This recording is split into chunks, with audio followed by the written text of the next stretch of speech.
Recording studio जामुआ Chandtola.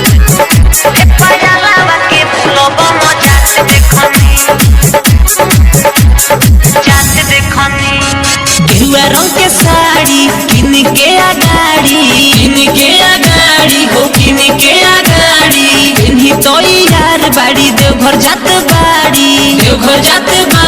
हो देवघर जात बाड़ी ये हुसैन तो सारा मात देखनी हे फलाना बोके देवघर जात देखनी हे पयाला के बुलबम जात देखनी मुसा काना के बाबा धाम जात देखनी साचु करे हरे हे फलाना बोके देवघर जात देखनी हे पयाला के बुलबम जात देखनी सुजीत जात देखनी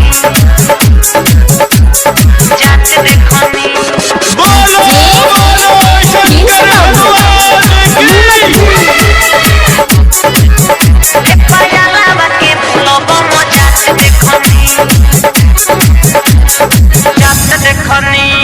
कान्हा को धोइले बाड़ी अपना कमर हो धारी दिहे जल जाके शिव के नगर हो पूरा बमलो के हम साथ देखनी हे फलाना बोके देवघर जात देखनी हे पायाला के बुलबम जात देखनी मुसा काना के बाबा धाम जात देखनी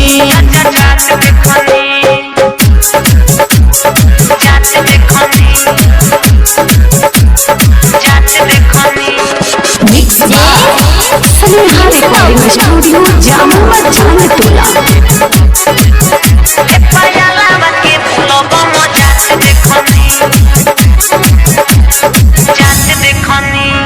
पहिला सोमार के करिली है दर्शन